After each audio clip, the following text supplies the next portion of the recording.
ta biya min kuɗin makaranta. Yanzu ba zan iya ce mata ina buƙatar ƙarin 500 ba domin takardun bincike.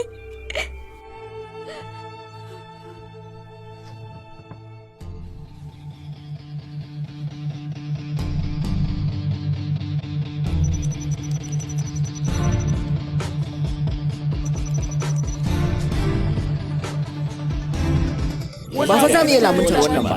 Mun tafka babbar asara. Haka ake yi. Dole mai wani abu akan wannan ba. Zan yi magana.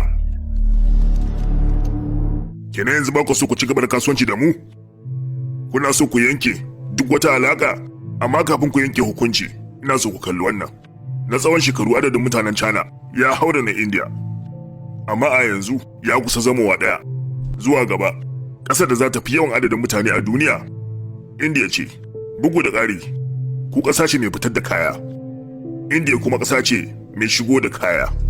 Za ku iya sai da duk wani tarkacen China, mutanen mu su kuma su siya. Sai mutane su biya rufi 200 abu mai darajar rufi 20. Muddin akwai shaidar ƙasar ƙetare a jiki, rufi 2000 ma sai su biya. Wannan kasuwar za ku yadda ku rasa?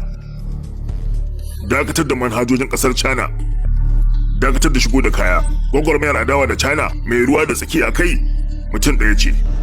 Arundhati Mohan, ministan lamarin kasashen ƙetare ta India. Amma ai kamfanin ku ya kasa dakatar da ita.